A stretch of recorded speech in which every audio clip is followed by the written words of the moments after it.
Hello, everybody. It's Dane Gentry with the Standing Back Up podcast. Today, I'm here with my special guest, Miss Caleigh Weichbrodt. Did I say that right? I probably messed it up, Yes. didn't I? I did say it right. No, you got it. I've been looking forward to this one. These are the kind of stories I like. This is a special story from addict to atheist to a woman of God now. It's awesome to me. This is one everybody should hear. So, how you doing today? I'm doing good. We had a God's little bit of good. issue. We had a Life is little bit of an good. issue, but we got it all going now. Yeah. All right. So, tell me where you grew up, what kind of home life you had as a child, and all them kind of things. Yeah. So I grew up in Tennessee. My parents got saved when I was about 5. So prior to that, I was not growing up in a Christian home. And then I was growing up in a newly Christian home, which came with all of its fun bells and whistles, like Right. a little bit of extremism, a little bit of legalism, but also just two people who were really on fire for the Lord and really had a heart to do right by the Lord Right. now that they were saved. Um, but about 5 years after that, they ended up in a really messy divorce. There was an affair, and it just, um, yeah, this perfection, I say in quotes, Right. perfect Christian home that we were getting to enjoy just kind of shattered overnight. Um, I remember sitting with my sisters waiting to go to church, and we could just see the glass in front of us shaking. We're staring out the window, and we'd never, at least to my memory, I'd never remembered my parents fighting. And it Wow. was like the fight of all fights. And after that, dad moved out, and it was just like life kind of flipped upside down. They'd been heavily involved in the church. So we had this amazing community, this amazing sense of belonging. They started a homeschool co op because they didn't like the Wow. public schools. So we had friends there, and we would have like big fall festivals at our house. Like it really was this sweet time in my life. But it ended so abruptly and then Right. just got catastrophically worse after that. Um, my my mom's house kind of became a bit of a revolving door for men. My dad ended up marrying the woman that he had cheated on my mom with. Mm. So things at home were just really rough, and I wanted so desperately to escape from that. Right. Right. Hence, addiction enters the scene. But yeah. How old were you when drugs came in your life? So my addiction was actually sexual addiction. Okay. It wasn't drugs. Okay. Um, so that entered my life at around 12. I discovered pornography, and it really did a number on my head. Just, it was my first experience of what sex was supposed to be like. Right. But obviously, it's so perverted, so twisted, so dark sometimes. And so it just started rewriting that narrative of what intimacy was supposed to look like, what connection with another person was supposed to look like. And even though that short stint with pornography at that point didn't last more than a couple of months before I actually asked my mom for help, because I was losing friends. They were like, "This is so weird. What are you Right. doing?" Um, but the bug had gotten in me, and Yeah. started being really promiscuous in high school. And then by the time I was 16, I got scouted to become a model. And my parents, for some reason, let me go off to LA by myself for 2 months for the summer. And things from there really changed drastically for me. I could I, imagine. Yeah. yeah, too Yeah. much freedom. Yeah. Too much Yeah. freedom and not a good foundation. So, yeah. No. Okay. So this lifestyle, Yeah. how long did it last? Okay. The atheist part. So did Yeah. that come about? Just curiosity. Did that come from the broken marriage thing? Is that how it all started, or is that where the idea? Yeah. Yeah. I mean, that was kind of the start. And then for me, it was, I was starting to enter into a lot of this shameful behavior. Yeah. And seeing a lot of these things on display in my parents' lives, but having them turn around and use the Bible against my decisions, Right. um, it felt so, just unfair. Like, how can you what is the word I'm looking for? It was, Hypocritical? There you go. exactly, it was Yeah, yeah. hypocritical. They Mhm. were living one way and telling me to live another, and I felt so much shame, I could and imagine. Yeah, I could only and imagine, yeah. the way that I thought I could run away from the shame was to get out from under, the law, the rules of Right. God and Mhm. this religion that was bringing that into my life. And of course, I had an atheist boyfriend who was, feeding me all of this science-y BS about, proof that God isn't real, and I was like, "Perfect. That's all I need to remove myself from this shame so that I can just be free." Well, And, the devil set you up good, didn't he? He put that right in your way. Yeah, exactly. it's funny how them things work, isn't it? Yeah, and I think this idea of this false sense of freedom is a Mhm. really big theme that comes up in my testimony, and something that I see a lot in our culture right now is that there's this idea that if you can do whatever you want to do, then you're free. You're Yeah, free to be whoever you wanna be, do whatever you wanna do. And as long as you're not really hurting anybody else, like, that's your choice, that's your freedom. But the deeper I got into this lifestyle, the less free I actually was. It was really hard to walk away from, okay. from the sexual addiction, which eventually led into prostitution and escorting. Um, it it became so consuming. I was constantly setting up meetups with clients and hookups, and it was like a drug addiction. I mean, I was always looking for that next fix. Nothing ever truly satisfied, and it just made me feel more ashamed, more lonely, um, and I wasn't free. I couldn't get out of it on my own. I couldn't get away from the mess that I'd made in my life by That's myself. that's just like a drug addiction, no matter what. Yeah. Addiction is addiction. That's where a lot of people go wrong at with addiction. People have Yep. many addictions, and we don't talk about them enough. Yeah.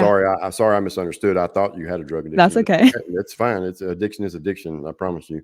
Uh, I Yeah. I speak with many people all the time who say, I really didn't understand I had an addiction because it wasn't drugs. And I was like, that's why if you look up AA, we have SA. I mean, they have so many A's now, you know what Yep. I mean, that covers such a variety of things. And thank you for talking about it. Yeah. That's huge Yeah. because um, it takes some courage to do that, I'm sure.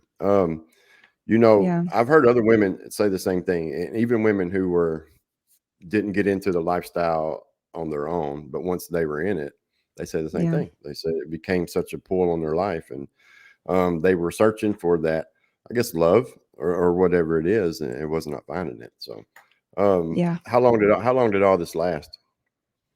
Um, I'd say about 10 years. 10 years, and this was in L.A. Yeah. Not for very long. So I was in LA for the summer and, got introduced to a photographer. Hmm. He was 10 years older than me, so I'm 16, he's 26, and he's a fashion photographer, but also toying with the idea of getting into the porn industry. So I didn't end up going that route, which I'm Hmm. very grateful for because I can't imagine how hard it would be to come. I mean, yeah, just Yeah, to know that your image, just that vulnerability is out there on the world, for the world to see and on display. Um, though I'm sure there were things that got circulated, just things that, I thought we were doing in private. Um, but anyways, he introduced me to some porn stars out there and was like, "Let's film some things." And I just I was excited to have, a guy who had a nice car and seemed interested in me and was kinda taking care of me because I was 16 and Yeah. out there by myself. Um, and and so that kind of pull towards that relationship dynamic Right. really started that pattern of seeking out older guys, um, to, yeah, kind of be the father I wish I had, but also the lover and the best friend, and, there was a lot of codependency that also crept in there, whereas, like, I just wanted one person to kinda be a one-stop shop, because when you're addicted to something, it's kinda hard to make friends and have solid community because eventually people find out about the behavior, and or it just gets in the way. If I had plans with a friend, but I was not really sure if I wanted to be friends with this person, I'd cancel on them to go on a date. Right. Um, and so, it just doesn't breed community or strong relationships. And so from LA, I eventually got sent home because my agent found out that I wasn't staying at the model apartment, and spent a couple months back at home, and then I got a contract to go to Asia for 6 months. So at 17, I go to Asia for 6 months, China and Taiwan, and I feel like LA was kind of the catalyst, and then all hell broke loose in Asia. I ended up cheating on that boyfriend my first time I was in a nightclub. I don't know if there was something in my drink or if I just was not very experienced with champagne, but, I did a bunch of wild things that night, and I felt like I came to this decision where I could either own my mistake and see it as a mistake, or I could bury myself in pride and Right. be so proud that I just don't care about anybody anymore. And so it was like ice ran through my body, and I was just like, "I don't care about you. I don't care about them. I'm just living for me. And if you wanna keep hanging out, we can keep hanging out, but if you don't, then feel free to go your own way."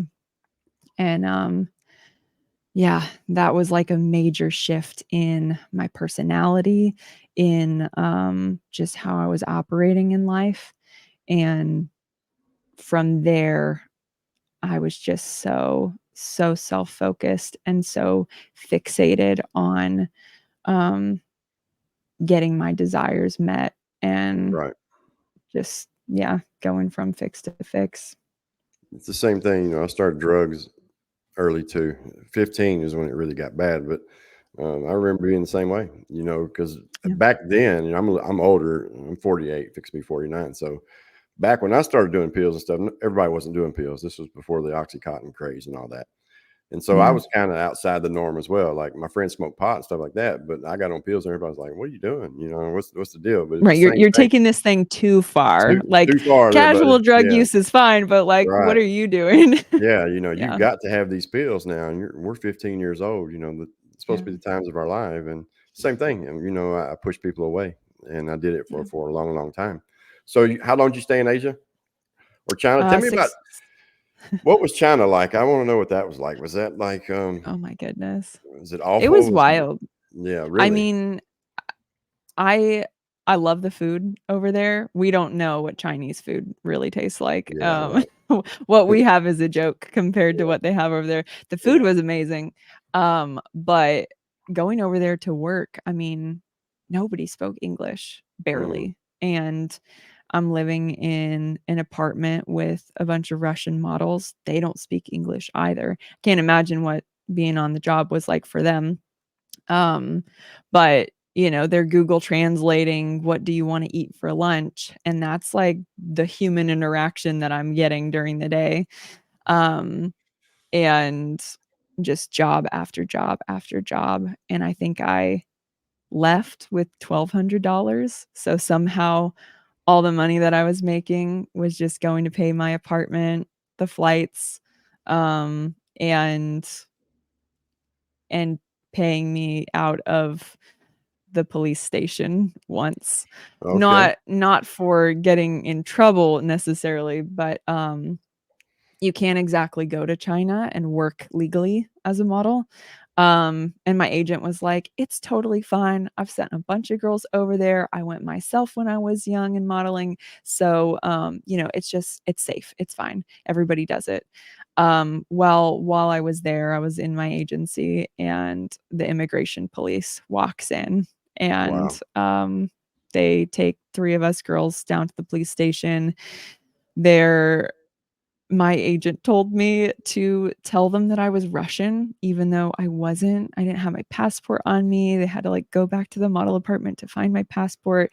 Eventually, they paid them off, probably from, my earnings, Yeah. and everything was fine. But it was like, oh my gosh, like this is kind of a serious thing. And at first I'm scared. And then when everything's fine, it's like, okay, no big deal. Life moves on. Just keep rolling with it. And I feel like there were a lot of things like that would happen over the years.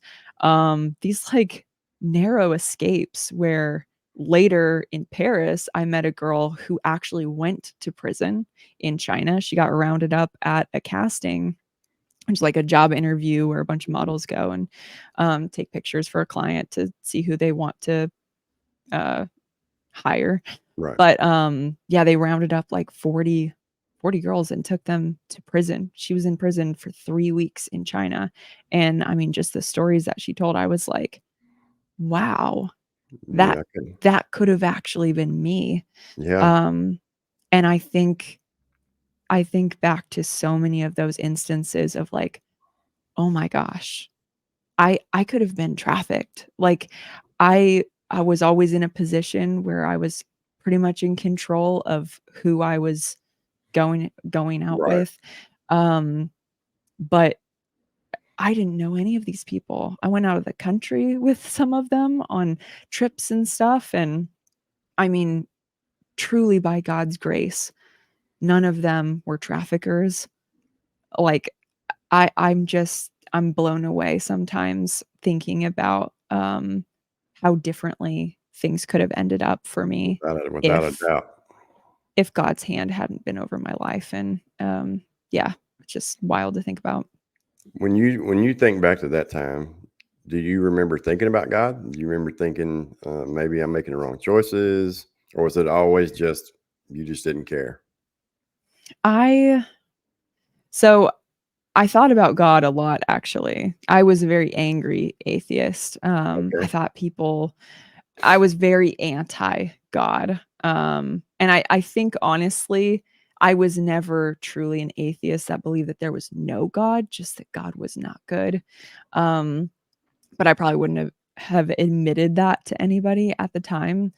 Um, I was very vocal about being an atheist. My parents were still Christians, and so when religion would come up at the holidays or, you know, with some of my lifestyle choices, those kinds of tension conversations, I eventually started, sleeping with women and identified as bisexual, which isn't an identity, it's a desire. But anyways, that that became, this point of friction. And I remember just a heated conversation with my mom where she was like, I was like, if I married a woman, like what would you do if I brought her home for Christmas? And she was like, she would not be allowed to come to my house for Christmas. And I was like, that is a terrible. I mean, even now as a Christian, I'm like, I don't know if that's the right move. I don't know if that's exactly how I would have talked to myself in that season.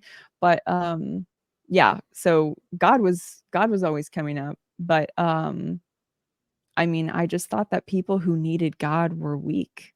They couldn't Yeah. figure it out on their own, like there was a lack of independence. I was very prideful and very arrogant and very independent in thinking that I was in control of my life. Right. And the truth was my life was completely out of my control and out of control. I mean, there was so much chaos.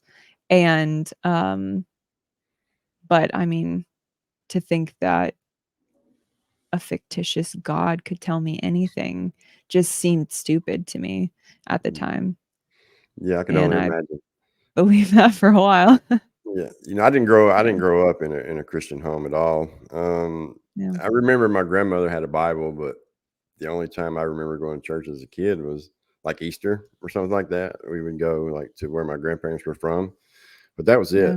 Yeah. Um, but I always knew there was something. It was strange. It was kind of like I always knew it's just something inside of me. I always knew, but I didn't. It took a long time for me to really get close to Yeah. God. All right, so let's talk Are about the you or am I what? Well, I was just gonna say, are you a product of a praying grandma? Because I know Yeah, there's so much power in I people am, praying. and I'm a product of a praying wife too. Mm, praise the Lord. She she's a big part of who I am today, without a doubt. There's no ifs or buts about it. She's a prayer That's warrior. awesome. Yeah, she's amazing. She's definitely an angel because she should have let me go a long time ago, before I got sober, of course. But I was pretty bad, man. I was, Yeah. as drug addicts are. I don't know a drug addict who's good. If they say they are, they're still in denial. But it's part of it. It's part of who I am today, and she's definitely a huge part of that story. I would say that my grandmother probably did pray, but I really don't know. You know what I mean? Like, Yeah. um, I started going the wrong way so young that all of my memories are from when I was younger than them, so they're kind of foggy a little bit, Um, Yeah. but I'm sure she did. My mother, not so much. Um, she ended up getting saved before she passed away, thank God. But That's um, awesome. I remember I had like got sent to a group home when I was 16, and Mm.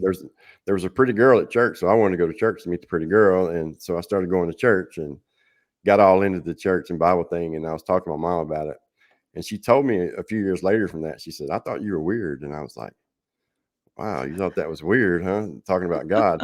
But anyway, she finally, before she passed away, she it was actually a Jehovah Witness started coming around talking to her, and my mom started listening to her, whether we agree with Jehovah Witness or not. I'm not going to debate that, but Yeah. at least she got saved. So that's the good thing. All right, so Yeah. you come back home, and I'm sure your parents Yep. are probably tripping, going, what's going on with her, Yeah. and I mean, thinking, honestly, I don't know where my parents were during this period.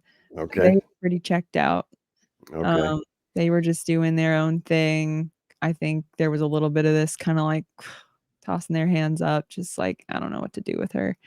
yeah, So, I came home for a few months, and then I got a contract to go to New York, and once I left for New York, that was it. I was out of the house and on my own, um, and coming up on my 18th birthday anyways, and my dad had always said, like, when you turn 18, you're on your own."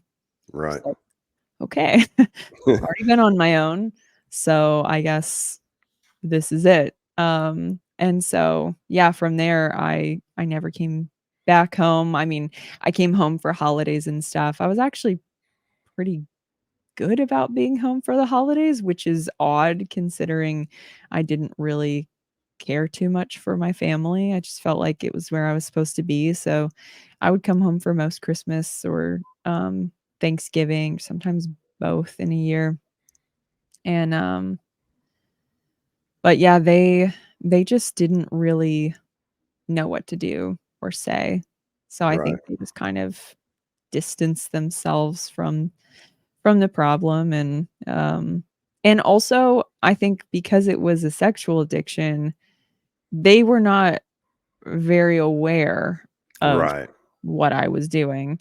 I feel like with drugs or other addictions like alcohol, you can really tell on somebody something's up. Their demeanor is different. I mean, I wasn't a very nice person to be around, but that, you know, that yeah, just kinda seemed like the normal me, probably to them. So, it was easy enough for me to keep things under wraps, and, it wasn't like I even felt like I was hiding it from them, it was just not their business. right, Um, So if I had a serious relationship, which was they were few and far in between, especially because there was a lot of overlap most of the time, people, but, I mean, they would know occasionally. My dad did actually meet, the sugar daddy that I had who was the same age as him, and Oh, I wow. look back on that and go, "Why didn't he say anything to me?" You know, like, my dad came up to New York, and I think too, my dad was a businessman, he was a businessman, and he thought maybe there was some opportunity there, and I was like, "Wow, you really let an opportunity like that get in the way of you just being honest with me and saying, "Caleigh, this isn't gonna go anywhere, and Right. this isn't the kinda life you want for yourself, like, you deserve good things." That's not something that came out of his mouth ever, and that was, I think, you know, as a parent now, it's so important to me that I am speaking identity over my children because, um the wrong identities were spoken over me, and I think that really held me in bondage for a long time.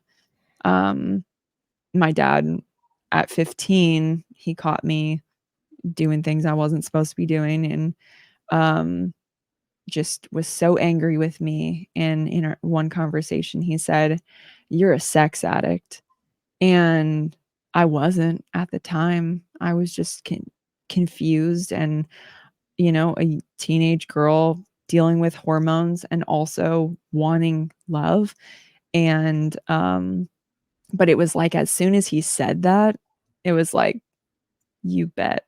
I will Yeah. show you Yeah, how much of a exactly. sex addict I can become," and it was like, I owned that identity, and I know he didn't mean that by it. I know that probably was not his intention. But unfortunately, we don't get to choose whether or not life and death is in our tongue. It is. It's a fact of life. Without And a so doubt. when we're not careful to guard our tongues, what we speak out over people, um, it's really powerful. And we can speak life over people too and call them out of the darkness that way, which is so beautiful. So That's amazing that you said that, and I want everybody who's gonna listen and see this to understand what she's saying there, because it's a fact, because we do it so much. We do it yeah. so much, you know. I understand we get angry with people, especially, you know, a parent to a child, and but when you're telling somebody they're not ever gonna be anything, man, you believe that, and I believed it for a long, long time because that's all anyone had to Mm, say to me. Now, don't get me wrong, I wasn't really giving them no reason to say anything else. But come on, you know, but there's one person that was in my life who always talked to me like I was somebody and always told me that I could be more. And he's still alive now. He was married to my mom's sister. He's my uncle, but by marriage. Amazing, amazing guy. And I always remember that, though, you know, that he was the one that it would always say. And today, you know, I think about him every day as I strive forward in life and remember all the conversations me and him had. And so it goes both ways for sure. Um, and it's huge, you know, speaking negative anyway. You know, yeah. we're inviting it in. We're inviting it in, and people don't understand that because, for one, I think most people think that going to church on Sunday is enough. You know, and they don't think that they need to have a relationship with Jesus or whatever. And of course, that's not true either. And but a lot of times Yeah. people aren't taught, and so they just go with what they hear, and it's kind of a sad thing, really, because at the same time, you're kind of in a sense cursing your family and don't even realize what you're doing. And it's sad. Okay, how did your transformation start? Tell me that. Yeah, so after 10 years of craziness, um, I things were kinda drying up for me in New York. I was getting old for the modeling industry, which is, like, 23, and, and I know, it's a harsh world, or I guess I was, like, 22, but, yeah, even younger. So, I'm getting old for the industry. My sugar daddy, who was really keeping things afloat financially for me. He decided he was done with our relationship.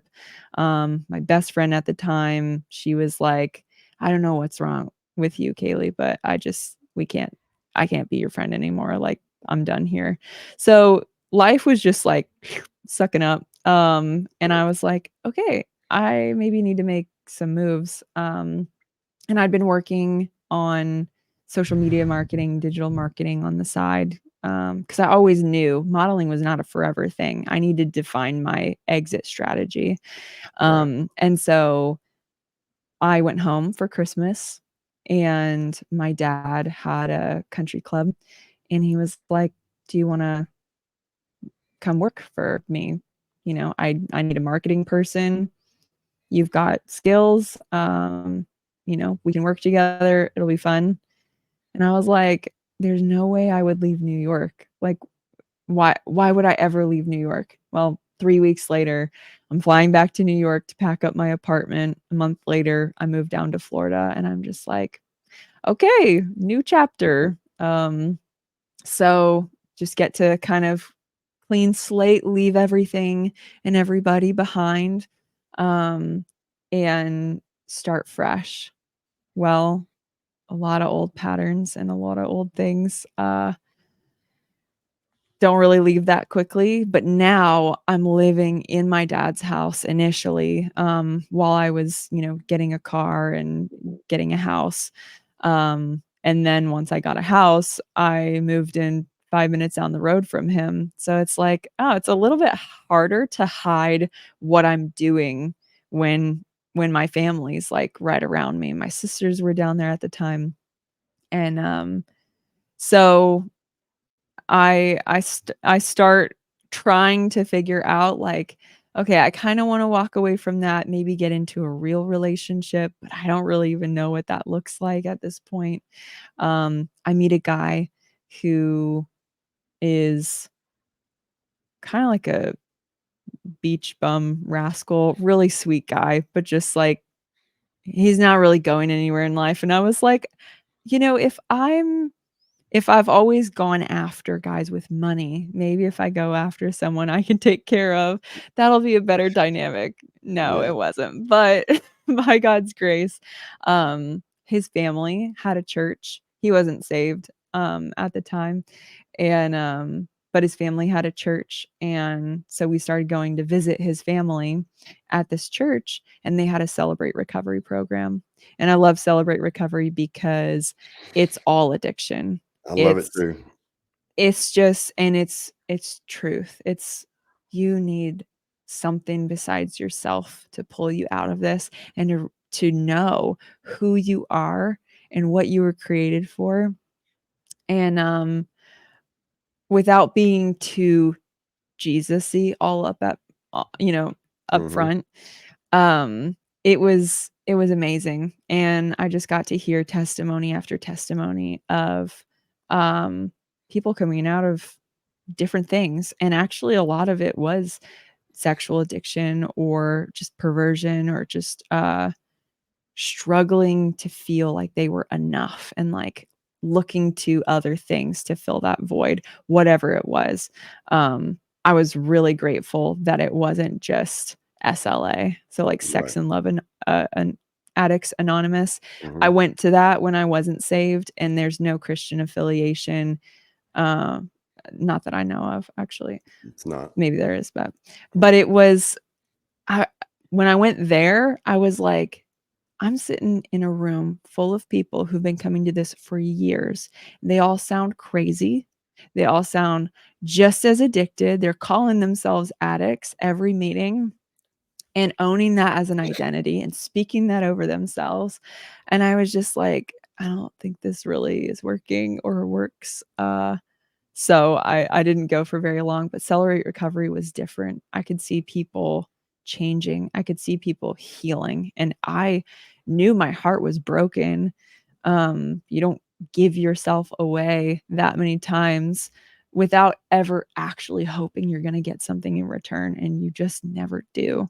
Yeah. Um, and so I started going, I heard we started going to church sometimes on Sundays as well, and I heard the grace message for the first time, and it was that no one is too far gone. It does not matter what you've done. We've all fallen short of the glory of God, but he loved us so much that he died for you, and he wants a relationship with you. He did it because he wants you back. And I never heard God talked about that way. Like he was a real person that had a heart or loved people, or wanted, to be close to me. And so one night I'm sitting there in church and I say the cliche, God, if you're real. And it felt like a big leap of faith to even talk directly to God, because it was an acknowledgement of his presence to some degree. And it was like, as soon as I opened my mouth, it was like I twisted the door handle open and he pushed the door open, and I tangibly felt his presence come over me. Like my Wow. whole body was tingling. I started weeping. Um, and it was so beautiful because in that moment, it was like I knew everything that I had done was wrong, but I felt so loved. I felt so safe. I felt completely seen and exposed for the first time in my life. There was no more hiding anymore, but I was accepted. He wasn't pushing me away because of what he was seeing. He was drawing me in because he wanted to heal it. He wanted to redeem it. And so that's been almost 6 years ago, Awesome. since that day, and I just discover more and more just how much he loves people and doesn't want the things that they're doing for them. Like, it was never my design. It was never what he created me for, and he's so good that he's willing to walk it out with me, to see me walk into everything that he did create and design me for. That's awesome. That's amazing. I love Celebrate Recovery too. Yeah. I got sober going to NA and AA, but then one day I was sitting there and I said, I'm tired of calling myself an addict, man. I'm tired of that. And then I got to looking around at everybody was pretty much miserable all the time. Um, Yeah. they would have a brief moment of happiness here or there, but the majority of people would come in and they would sit down, and when you could tell, like they'd be sitting there and I'd be thinking, man, and then they'd say they've been sober for 10 years. I'm going, I just don't see my life being like that in 10 years. And Celebrate Recovery came into the picture. And um, I'm not exposing anything by saying this, but you're right. There is a lot of people that go to Celebrate Recovery with sex addictions because um, they finally feel at peace there, I think. And Yeah. because I've never been to a Sex Anonymous meeting myself, but if it's anything like NA and AA, I just don't think you would really find any comfort there. You Yeah. may for a moment just because you're able to talk about it, but when they Yeah. say that the higher power thing, that gets me. And the final thing that got me was a guy was talking and he said God, and then immediately he said, "Oh, I hope I didn't offend anyone." And I was like, "Offend them? What do you mean? You hope you didn't offend anyone?" And that was it for me. I was like, but I still Yeah. will say that it is good. The program is good for some people, and it works for them. But Yeah. what I see is over time, most people will say they go to the meetings, but they also go to church, and find Right. God. Me myself, I don't go to church just because I've had some bad experiences, but I am a very spiritual person. Now we are talking now about trying to get into another church because at the end of the day, it's kind of like the meetings. It's like-minded people, and it's just a good thing. Yeah. But in the world today, we have the problem of I don't know what it is. I don't know what's going on in the world today. To be honest about it, it's just crazy, It's a man. lot. It's a lot. It's like you look, and it's like this person, and then you find out how fake they were. It's just kind of a bummer, man. And Yeah. so we go on. So you've been doing this for 6 years now. How's your life? Yes. How has your life changed in these 6 years? Man. So I think initially I went into my relationship with the Lord a bit naively. I thought everything was going to be awesome. And God promises that he will always be with us, but life is not always perfect. So I ended up getting married very shortly after I got saved, not to the guy who brought me to church, but to someone else, my current husband. And but I hadn't taken a lot of time to process through my life. I felt this immense sense of freedom, like all my sin was gone, all my shame was gone. But as I started to get into close relationship, those old patterns, those old ways of thinking started to come back out. And even though I wasn't cheating on my husband, or, the sexual addiction part was kind of contained inside of our marriage, the behavioral patterns that came along with just being manipulative, being controlling, being um, just kind of aggressive towards people, Yeah. that hadn't gotten totally taken care of before we got married. And so there were a lot of marital issues. We're still working through things. And then my dad actually got diagnosed with an aggressive form of brain cancer and passed away a year later. Mm. And so going through all of that, I was just like, God, what the heck, Like, this is not what I signed up for. And Right. I remember right after I found out my dad was sick, I went outside, I went for a run. I'm just so angry and I'm crying, and I could hear the Lord so clearly say to me, "But you're talking to me, aren't you?" And it was like in that moment, I had this perspective shift that, man, if I wasn't saved, if this wasn't my life right now, who knows what I would be doing in Right. response to this news, you know? And he started to wake me up a little bit to say, I am changing you. You may not seem very different right now. You may not feel very different than your old self, but there are ways that things are changing. And, from that period, I have journal entries where I'm just like, God, where's the fruit? Like Right. there was this sweet initial period with the Lord where, kind of like with my parents, everything was sweet, everything was good. And I think it was a foretaste of what was coming, but Right. even greater, because faith that isn't tested isn't really faith. It's not really faith until you've put your weight on it, That's until right. you've said, God, I have nothing and I believe in you. So you've got to see me through this situation. Yeah. And he really has. Um, so yeah, life is life. Life is Without real. a doubt. It's Yeah. but but it's but I'm changing, and like I can see the ways that he is changing me and growing that fruit in me. I have joy that I never used to have joy. I was a sad person, and that was like my whole identity, is just being a sad girl. Yeah. Listening to sad music and having my heart broken all the time. And it was just like I just loved being sad.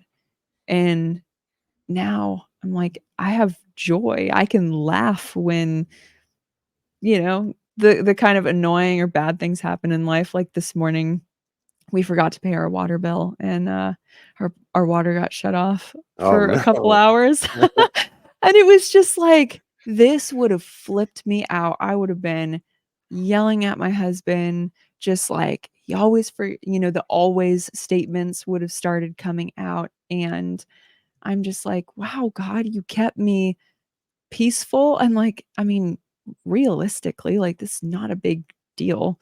I thought maybe it was going to take a day or two for them to like come out and turn it back on, but it was, yeah, just a couple hours. Um, but I was like, I don't know, God's been showing me these little moments where he's like, just take a look at how far I've brought you. And this is just the beginning, like, to anybody who's listening who maybe feels discouraged that you're not completely over your addiction, or you haven't completely healed from your trauma, or things aren't where you want them to be yet, don't lose faith, because he's going to get you there. As we keep looking to him, and keep trusting him and keep seeking him and what he wants for our life and how he wants to use our story and just love on us and connect with us, that's what makes the changes really start to snowball. And it is like a snowball effect. Like once things start going, you really start to see the changes, and people around you will start to notice too. But he is just so faithful to finish the work that he started in us. Without a doubt. I like to say we become that light on the hill that Jesus is talking Yes. about, and everybody Yeah. can see it. That I remember my wife would say that about people, like when we were going to church. Man, I want to be like that. And what she was talking about is how we are today. The joy, the happy, no matter, Yeah. even because life is life, like you said a while ago. Things are going to happen, man. Yeah. He never promises that it's not. He just says that he'll get you through it, as long as you lean on him. And that's what it's all about. Um, and it's awesome today, because I was the same way, and it just different in a way. I would just run and get high and just think that was going to solve every problem in the world, and was running from everything else. But the whole time he was working on me. My relationship with God started in prison, really. Wow. And that's where I started reading the Bible. But I read the Bible from a bad point of view. Let me say that. It was Mm. from a racist point of view, we'll say. Okay. Because that was what was beating in my head from the time I was young, that white people were superior and everybody else was no Mm. good and all this, that, and the other. And so uh, my first view and reading of the Bible was tainted very bad. And Mm. I come to understand that because I looked around and I said, the Holy Spirit can't dwell where there's all this hate. And so this is all y'all are talking about is hate. So somebody's got to be wrong. And everybody's looking at me like I'm stupid. But I was right, of course. And that really began my transformation in like 2007 when it comes to God. But I still had to dibble and dabble in the life a little bit after that. But I look back on that now and think, man, and that's how people corrupt these young minds. Is that they convince you that you're superior. And when you do that to a young mind, you don't do nothing but breed hate, man. That's all you do. And it takes a long time for people to get out of it. And some people never do. Some people still live in Yeah. it today. It's sad, but because you're killing yourself, hate is not any good for anybody. That's just the fact of the matter. And so, um, and you have a baby. Let's talk about that. So you have Yes. a baby. How old's the Yes. baby? I have a 2.5-year-old son, and Oh, he's wow. just pure joy. Yep. See how Yeah. all these things come about. We go through these seasons in life. We create most of the bad, of course. We do it to ourselves. Yeah. But if we truly start building that relationship with God or Jesus, it's amazing the things that happen in life. And we look back at these things today and say, hey, I made it through that for a reason. And you're doing exactly what I think God wants us to do, and that's share your story for others to know that, hey, there's hope, man. You can do this too. There's no one who can't. And stop telling yourself that you can't, because you can. Yeah. It's kind of like Absolutely. you said you were from Tennessee. What part of Tennessee? Near Knoxville. Okay. Yeah, I grew up in Franklin, Nashville area. That's where Okay. I'm from. Yeah, I live in Nashville now. That's where I live. But Nice. it's changed a lot here. All Yeah. right, ma'am, I'm very glad to have this episode, and thank you for it. It's an honor meeting you. Thank you so much for having me. Definitely, and thank you for sharing your story. I think a lot of people are going to get a lot from this, and at least I hope they will. It'll be out tonight. It'll be published everywhere. I'll send you a link here in just a little bit. Awesome. That way you can share it as well if you don't mind. Cool. Sounds good. All right. Thank you so much, and happy life. All right. Thanks.